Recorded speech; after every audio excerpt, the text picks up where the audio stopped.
welcome back to my channel. My name is Miss Evelyn. I'm a library science grad student with a focus in youth services, and today I'm bringing you 5 young adult books about food that I think you'll eat up.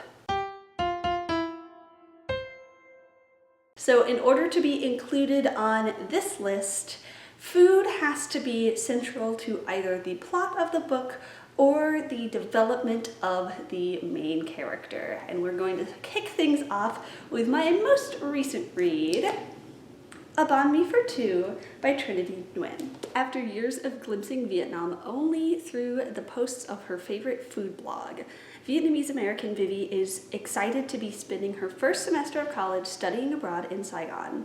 And it feels truly meant to be when she accidentally crosses paths with Lan, the food blogger behind A Banh Mi for Two. Ever since her father passed away, Lan has struggled to find inspiration to write for the blog they started together. But if she can figure out how to write one more essay and enter an international travel writing contest, she might win enough money to keep her family's street food stand afloat. With the contest deadline looming, the two girls strike up a deal. Vivi will help Lan find new inspiration if Lan will help her track down her long-lost family. This adorable sapphic romance really dives into exploring the ways that food can help us come together. It can help us find a new home or keep us connected to an old one.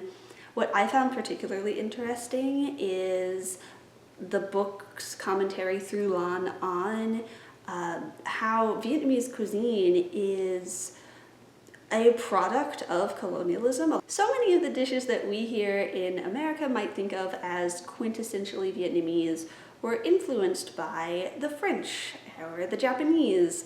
Just the country's long history of colonization. Reading about all of the delicious food these girls share together really made me long for my favorite Vietnamese restaurant, which is unfortunately all the way back in my home state of Oklahoma. I will have to be on the hunt for a new spot somewhere around here. All right, next we have Artifacts of an Ex by Jennifer Chen. When Chloe's family moves from New York City to LA, she struggles with everything she's left behind on the East Coast, including her boyfriend, Jake.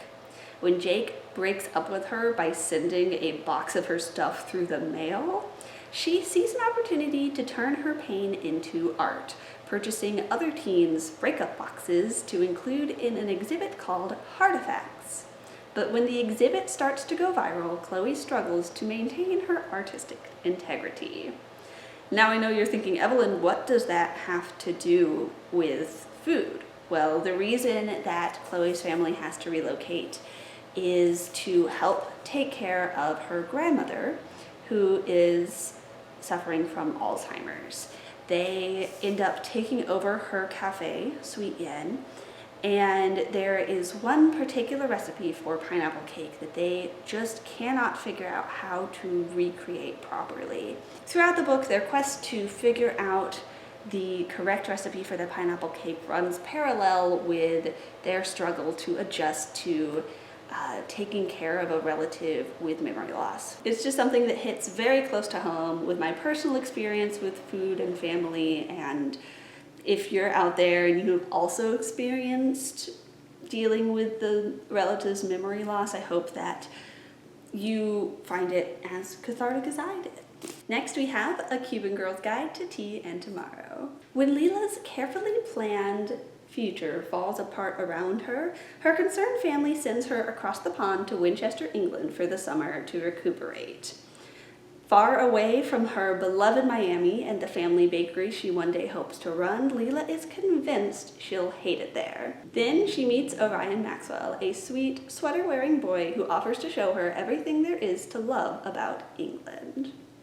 So, Leela, our main character in this book, is a baker, and she wants to take over her family's Cuban-style bakery one day. She's convinced that she is ready to do it right now, so she's very upset when her family sends her away. While she's in England, she is staying with some close family friends who run an inn, and she has the opportunity to take over baking the pastries for the inn, but because she's in England, some of the ingredients that she would normally use in her traditional Cuban pastries aren't available, and she has to learn to adapt, and she learns new recipes. And so as she's falling in love with England, it starts to sort of impact and teach her new things about who she is, not just as a person, but as a baker. I also have to give a quick honorable mention to the companion novel, A British Girl's Guide to Hurricanes and Heartbreak.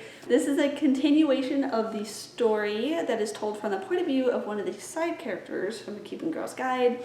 And although it is not as focused on baking, baking still plays a big role in the lives of these characters. So if you like this one, make sure to pick up the companion novel as well. Next, we have Love from Scratch by Caitlin Hill.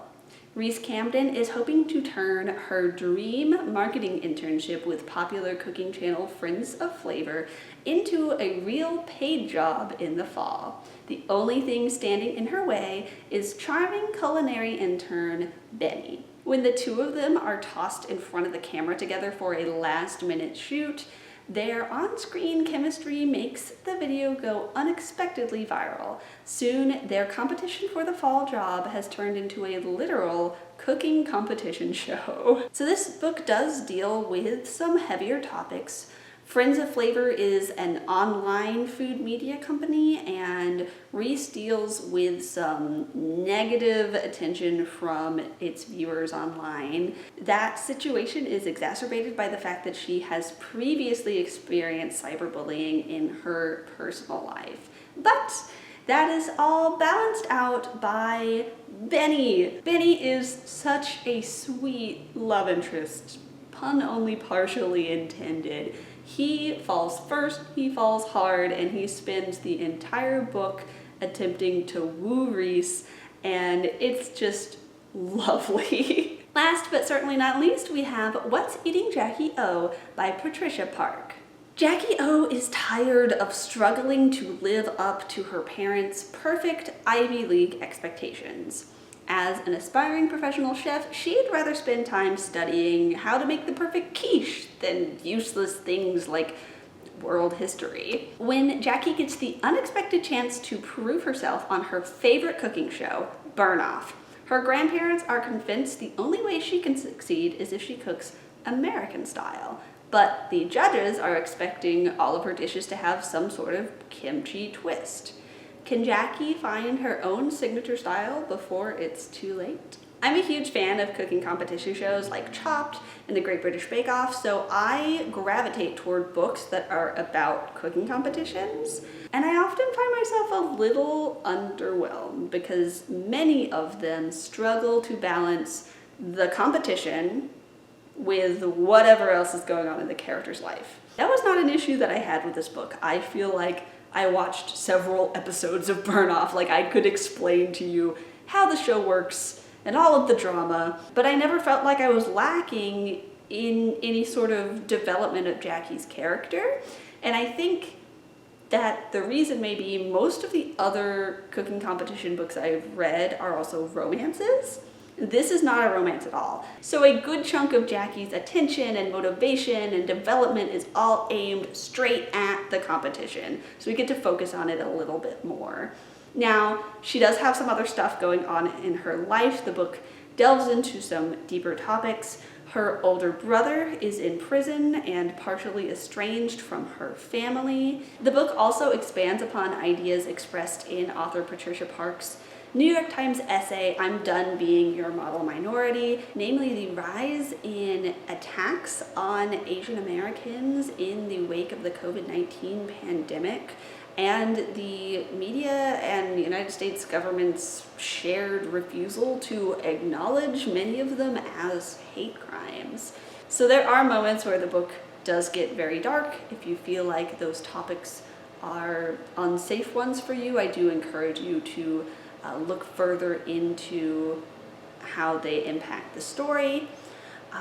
That being said, it's one of the most powerful books I've read in the past few years. I cannot recommend What's Eating Jackie O enough. All right, there you have it. Those are 5 of my favorite young adult books about food.